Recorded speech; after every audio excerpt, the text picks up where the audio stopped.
60.000... 80.000! 17.000! L'hem trobat! Penseu que la zona està acordonada. Tots els accessos estan protegits, per tant, ningú pot sortir del perímetre.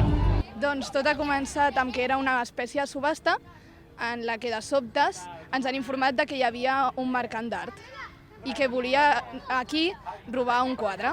La vostra missió serà, abans que s'acabi aquest temps, localitzar el quadre. Com ho farem? Encara no ho tenim clar, el procediment. Sabem que a partir del catàleg que li hem requisat hauríem de trobar informacions per obrir aquest maletí.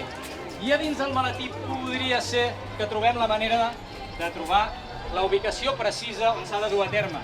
El vostre objectiu és trobar el quadre. Doncs ens han donat una aplicació al mòbil amb un mapa amb diferents punts on hi havia pistes que donaven els codis del maletí.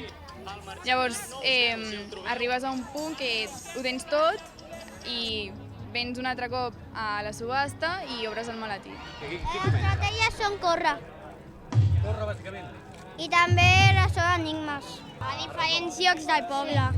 A l'església, a l'Ajuntament. Era complicat de saber quin nom era el dels quadros. Llavors ens tenien que pensar molt.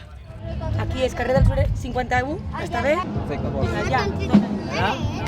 Ara sí, ara sí. Vinga! Vinga!